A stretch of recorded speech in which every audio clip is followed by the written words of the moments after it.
Lily, I hear you got a new job. I have just started. It's fantastic. I am now the Chief Product Officer at BBC Maestro. Oh God, that is such a cool title. But tell me, as part of the interview process, did you need to do a presentation? I did. How did you know? Because they always come up and I hate them. I hate them so much. I mean, I get why they ask us to do them, but I always worry that I don't have the context to give the right answers, or that I don't know what the interviewer is actually looking for, or that, Randy, calm down. I have the answer for you. Or rather, Ed Biden does. He's been CPO at Future Learn and held leadership roles at Depop and the Spanish unicorn Job and Talent. And he's showing the model he uses whenever he gets asked to do a presentation. And it's really good. I will definitely be saving it for later. Ooh, that's great. Quite handy, actually. Does he cover the worst assignment question of all time? You know, the 30, 60, 90-day plan? He does, and it's a great answer. So let's not waste another 30, 60, or 90 seconds more on this intro. The Product Experience is brought to you by Mind the Product. Every week on the podcast, we talk to the best product people from around the globe. Visit mindtheproduct.com to catch up on past episodes and discover more. Browse for free, or become a Mind the Product member to unlock premium content, discounts to our conferences around the world, and training opportunities. Mind the Product also offers free Product Tank meetups in more than 200 cities, and there's probably one near you. Ed, thank you so much for joining us on the podcast tonight. How's everything going? Yeah, really good. Thanks for having me on.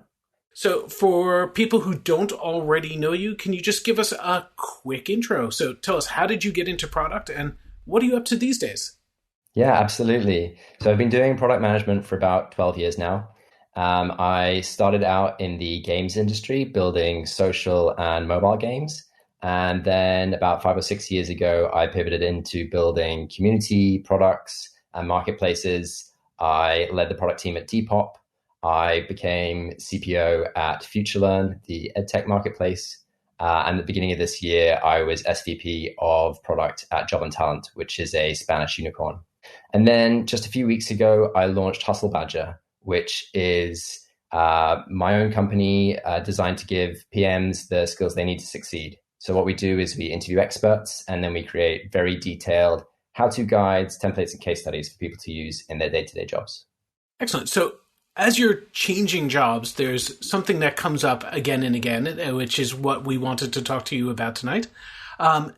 There's always this stage in a job interview. You get to the final round if you're lucky enough, and they ask you for a presentation. And we never see other people's presentations. We don't know what's good.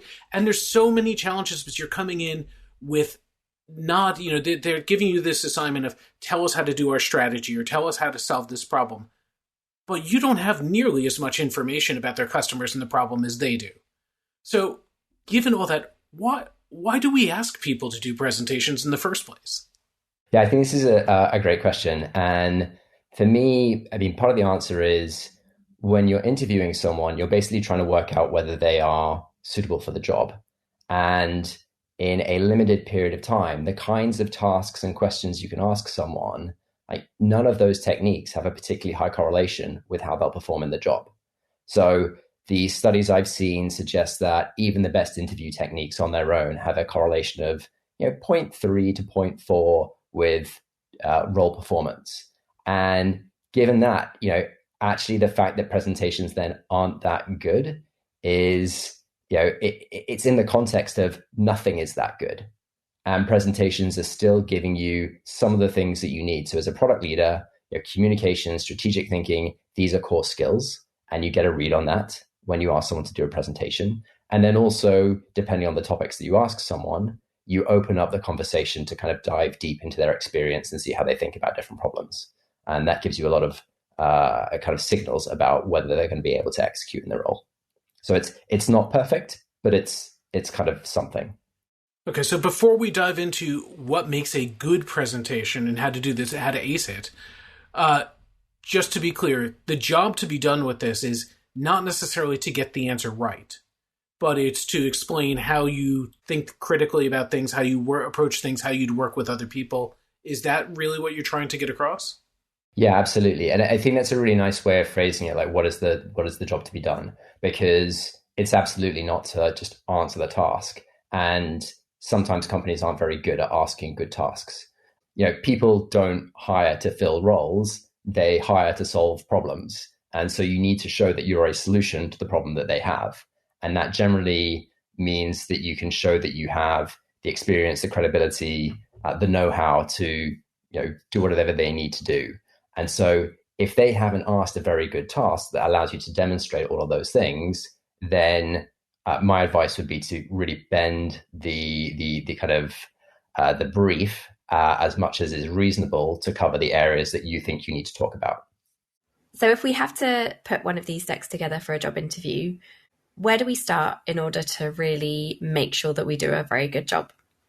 Yeah, so I think this depends on the role that you're being hired for. So at the senior level, so if you're talking about a VP or a CPO role, then typically the presentation will be almost like the climax of the interview process, and it will follow one-on-one interviews with a bunch of other people in the organization, a lot of executives. So those earlier interviews you can use, and you should use, to kind of understand as much as you can about the strategic context and the current operational kind of situation at the company.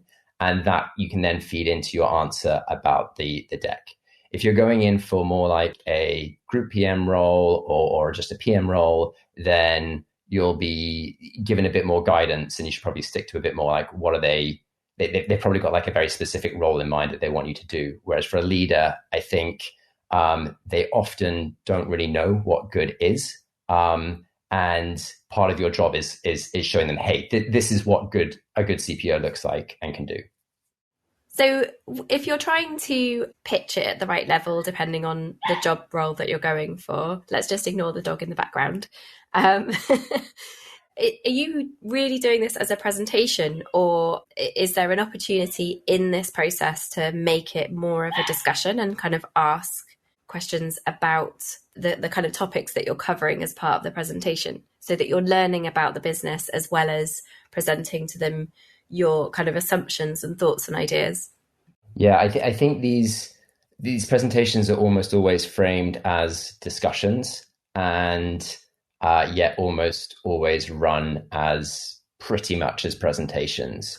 So I think if you can genuinely have points of discussion in there, that can be useful. And if you can say, hey, well, you asked me this question, and there's a couple of different approaches here with these different trade-offs. So you could go this way if this trade-off is really important to you, or you go this other way if these other things are important to you.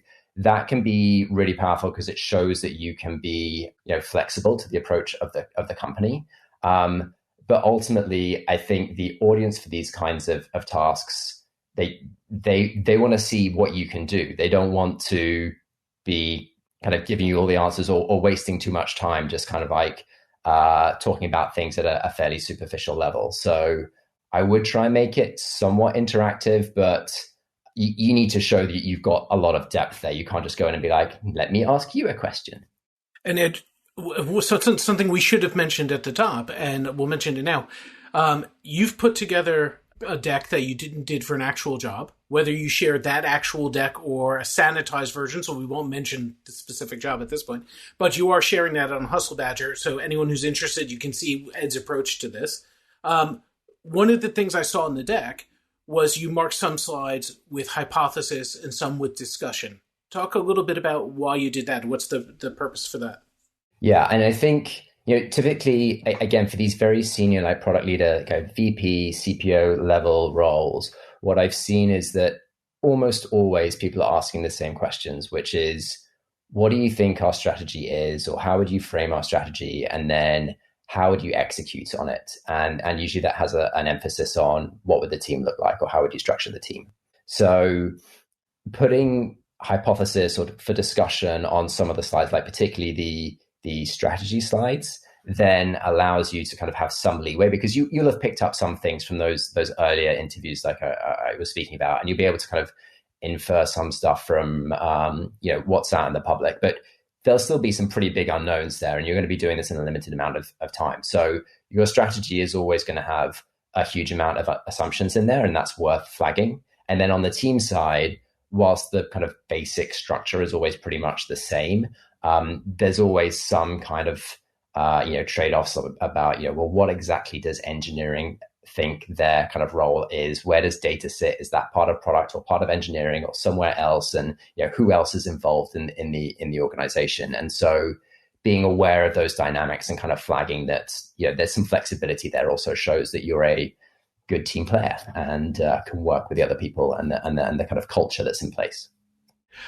So in the deck, there's 3 sections. So let's go through them in order. So just the overview, you have an introduction, then you go into the strategic framework, and then finally a tactical deep dive. So very quickly, the intro. You've already met these people probably at least once. They've got your CV, they've got your LinkedIn. What's the point of this section? What are you trying to do with it? Yeah, I mean, this was, for this particular case, it was specifically asked by the company in question. So it was very quick to do, so I just left it in. The second reason was that, in case anyone joins the call that you haven't met before, or they get shared, because often they're recorded and they might be shared with other team members, then it gives you a chance to introduce yourself.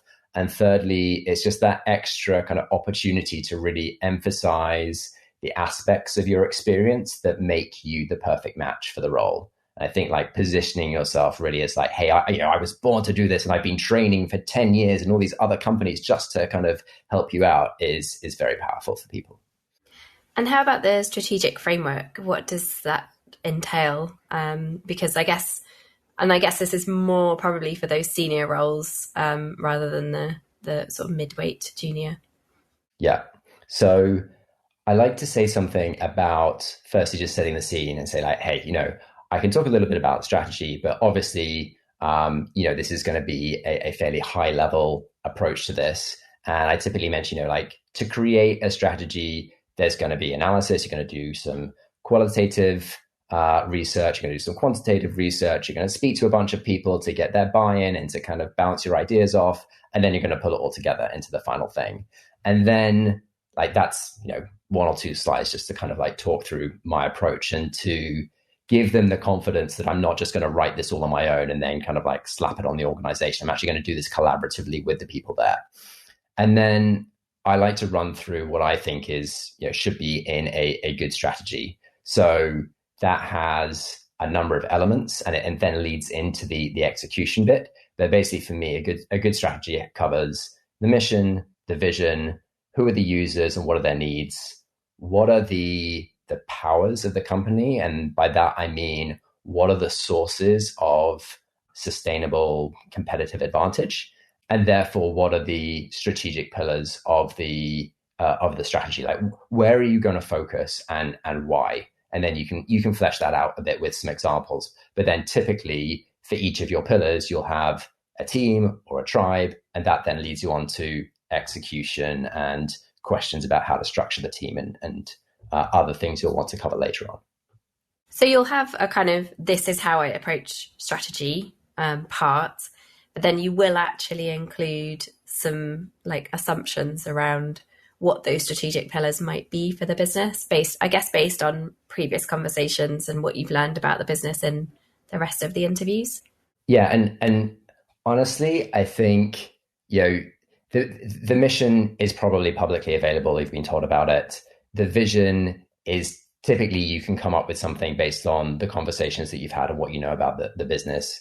The users, unless they've got a bit like a really obscure business, in which case I don't know why you'd be interviewing there. You probably can think about who are their users and what their needs might be. And if you give 3 core needs, maybe only 1 of those 3 or 2 of those 3 is correct, but that's enough to kind of steer you in the right direction and give you something to talk about.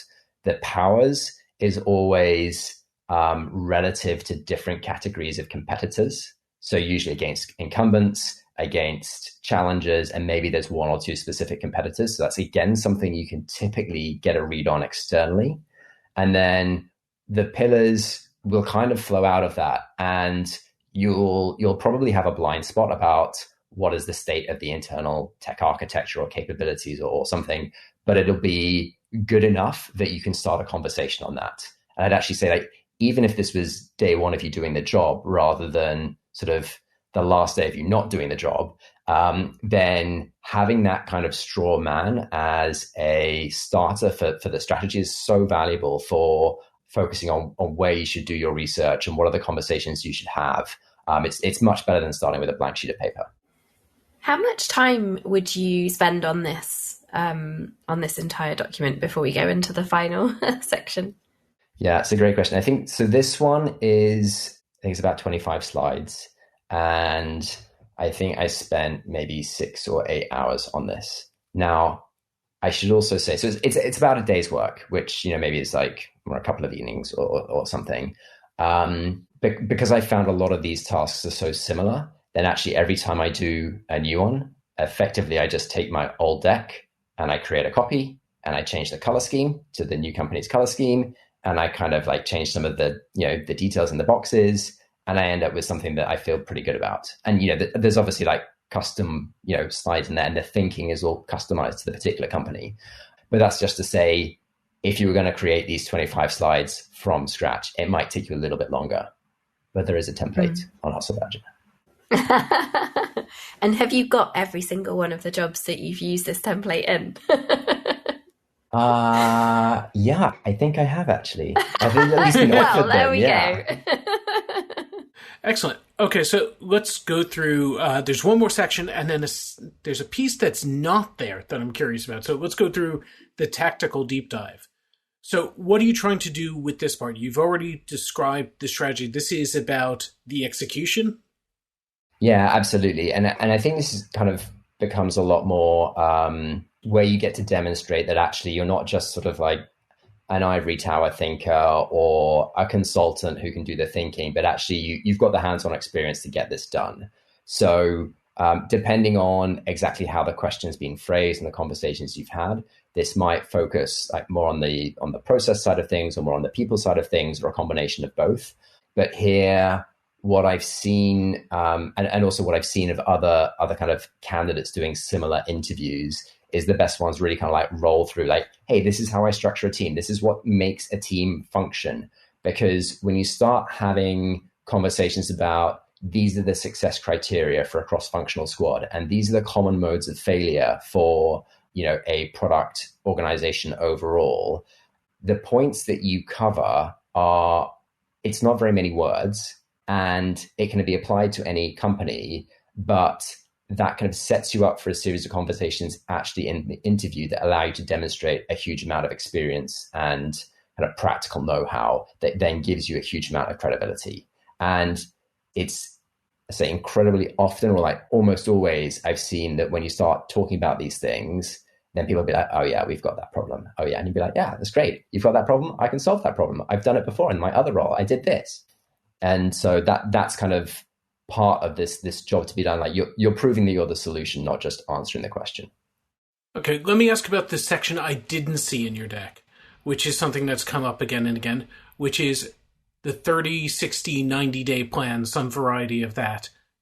Why is that not here? Is that an omission? Is that deliberate? How do you answer that if it does come up? Yeah, good question. I mean, I've definitely seen that before in these sorts of questions. I've generally found that those sorts of questions give quite bland answers when I've seen them. Like, there are lots of templates on the internet, and they're generally fairly generic. I think, again, if I was asked that, I wouldn't give a 30, 60-day, 90-day plan. What I do is I'd show a template that I use when I go into new jobs, which is my product audit. So it's a spreadsheet. It has 3 or 4 questions for each of my main kind of topics. So strategy, execution, people. And those questions are then things of like, how well do we understand who our audience is and have that clearly defined across the company? That'd be like one example question. And that is meant to be sort of answered in a workshop setting with 3 or 4 people who have a stake in the product organization. So probably the CTO, maybe the director of design, the CEO, and the CRO would be ideal. And as you start going through those, you start to work out what are the areas that you need to focus on, and which areas are actually in pretty good shape as you're coming in as a product leader, and which areas need immediate attention. And then I'd say the other element to that is that not all of those levers are you have an equal time to act on, or time to value. So strategy, you can spend as much or as little time as you want, but it's a dependency for everything else. So if you haven't done any strategy, or there is no strategy, you kind of have to start that off immediately, because otherwise, how do you know what your team should be? Because you don't know what you're building. Then on the process side and the execution side, that can be very, very quick to change, but it's basically like pointless in changing it if you don't have a strategy and you don't have the right people. And then on the people side and building the team, that has the longest lead time, because if you've got to change people or like hire new people, then obviously that's going to take probably a few months. And so you need to get a read on that as quickly as possible and get that in motion, but it's dependent on the strategy. And then I think so that would be kind of the core of my answer, would be around that process and how I think about that. And it's sort of like, how do you assess where the organization needs support the most? Because it's never like you're just going to do all the strategy and then you're going to do all the execution and then something else. It's like you've got each of these areas, and you need to figure out where you're going to spend time now, and then when do you need to transition to the next one. And then I think there's kind of the other bits I'd probably also mention are, ideally when you start, you want to carve out 2, 3, 4 weeks when you are not having your time drained by like the whirlwind of everyday business. So you are going to as few regular leadership meetings, team meetings, like weekly commitments as possible, to carve out time for you just to understand what's going on. So if there's an opportunity to not prep for the board meeting, not go through the regular OKR process, all these things that typically you'd be spending time doing, you should absolutely do that. And you should try and agree that before you join. Second thing is, you've got to go and meet the team. You've got to go and meet your own product team. You've got to go and meet your kind of peers on the leadership team. And even if you don't think it's, you're going to have to rehire the entire product team, which I've been told several times going into new roles and never had to do, you still got to go and meet them, right? Because they will have a perspective on what's going on, and you will need their buy-in to make any changes. So you can't just do things and then impose it on the team. And the third thing I'd say there in this kind of like general advice is, you've got to go and speak to some users and get some firsthand experience. Because even though, your sample size will end up being like very small in the first few weeks, like carving out that time to do your own user research very quickly becomes very, very difficult. And it's invaluable in kind of like grounding you in the like day-to-day experience of both your users and then the teams who have a lot of that knowledge already. So you need to be able to kind of go toe-to-toe with them like very quickly in terms of empathy for the user. I love that. Some very sound advice there.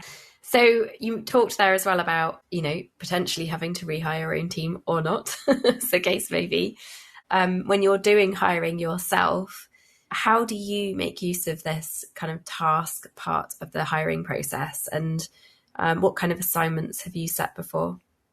Yeah, I generally set one of two assignments depending on the level I'm hiring for. So if I'm hiring for an individual contributor, then I'll ask them assignment about like you're assessing some product flow, and that's almost always in an onboarding flow, so they can actually go through it in a reasonable time frame, and then asking for some improvements over it. And what I'm looking for there is like, do they understand the development process? Can they define the problem, like think about some solutions, prioritize them in some kind of sensible way? You kind of like, you get to go through the process and you get to see how they think about it, how they communicate it, how they, how they reason, as well as just the amount of effort they've put in. And it's amazing the variation in kind of effort that people put into these presentations as well. And then for slightly more senior roles. So before you go into that, just to clarify, you're not necessarily looking for the right answer on this again. You're looking for evidence of how they think and that they can critically assess things. Is that correct? Yeah, I mean, I have occasionally seen wrong answers effectively. So if someone's done like a great presentation on the onboarding and their only recommendation is, hey, we should tweak the text here and here, and it's not even high value text that they're changing, this kind of feels like it's not the right answer. I have seen copy changes that would be super impactful. That's kind of a different thing. But yeah, it doesn't really matter what features they suggest or how they prioritize them. What you're looking for is they've actually thought about what do they think the main problems should be, and they've prioritized and defined the problems. They've thought up some reasonable solutions that could solve those. And then they've thought about some kind of trade-off in terms of which of these should we do first and how are we going to prioritize these. Thanks. And then you were talking about for senior roles? Yeah, and for senior roles, I typically ask this kind of same question. How do you think about the strategy? And that'll be as specific as possible to the role, and how would you structure the team? And that I found to be pretty effective even when I'm hiring people outside of product. So occasionally I've had design or CRM or like other functions reporting into me, and you can ask the same questions, and when you've got the right person, like same way that you're hopefully you're presenting yourself as a credible product leader, because if you're hiring a design leader for the first time and you interview someone, they're like, hey, this is what a great design team looks like, and this is how you build the team, and they're teaching you stuff that you don't know, like that is probably a good hire. It doesn't test everything, but it's a fairly good signal, I'd say, of that they're going to add something to the organization. And how long do you expect the candidates to spend on the presentation? For individual contributor roles, I specify 4 hours. And I suspect that the really keen ones spend more like 6 to 8 hours on it. And for a senior role, I expect they spend probably in the same range, but are also more likely to have off-the-shelf materials that they can use. So, and again, like, is that a significant amount of time? Yes, it clearly is.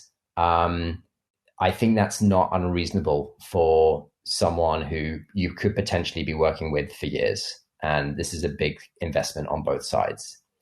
I've also done these presentations, and in going through the presentation, realized that I didn't want the job, because as I got through it, I was like, I'm not sure the company strategy here actually all stacks up. So I think it does have value for the candidate as well to sort of think through what this is actually going to be like doing this job, and do you have confidence in the mission and the strategy and so on.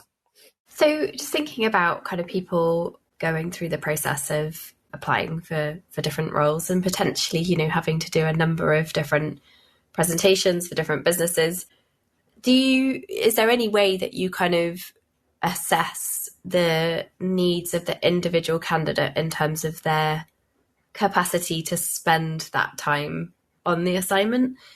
If that makes sense. Like, one thing I'm always in my role, like, really wary of is not putting too much expectation on the amount of time that people, need to spend on it.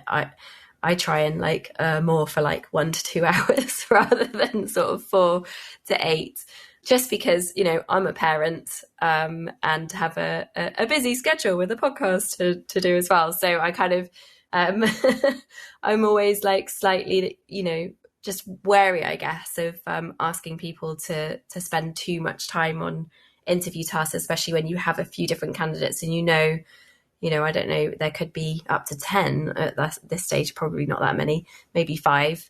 And so 4 of them are spending potentially up to a day, without actually getting the role.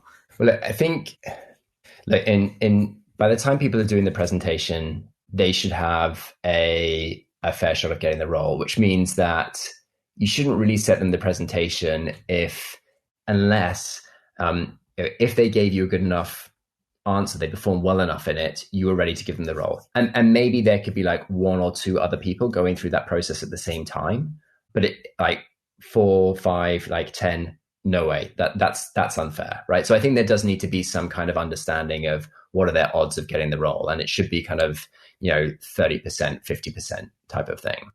I think both for the candidate's point of view, like when you're looking for a job, as also when you're looking for people to fill a role, then it's very, very rare that you can do that. Like what you're trying to do, which is get a whole bunch of people going through the process at the same time.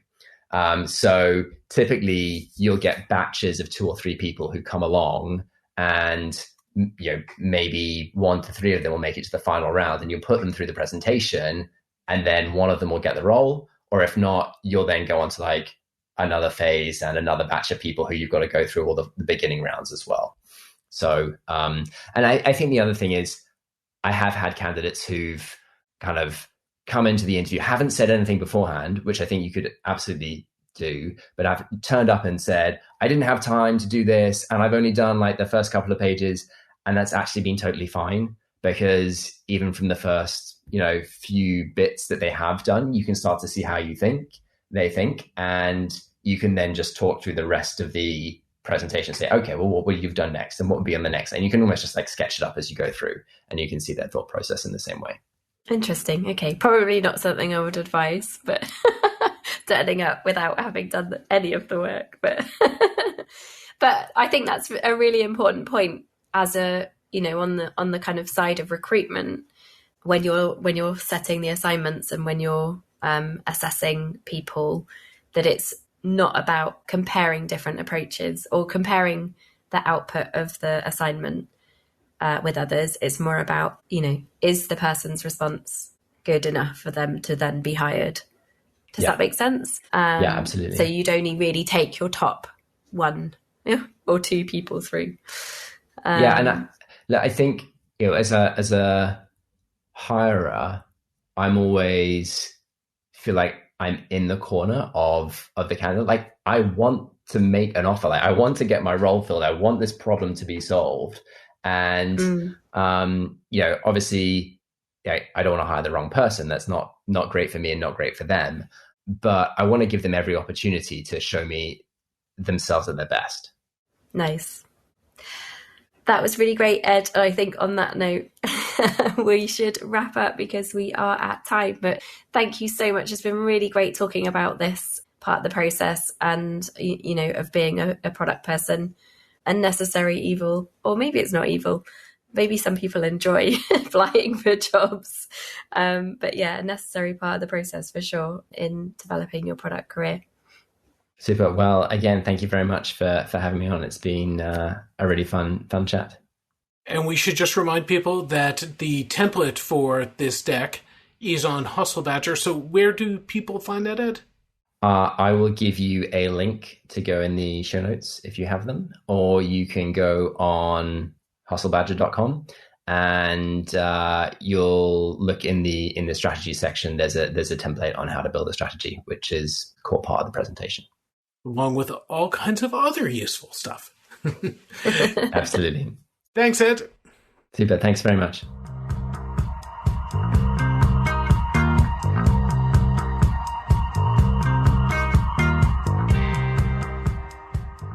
The Product Experience is the first and the best podcast from Mind the Product.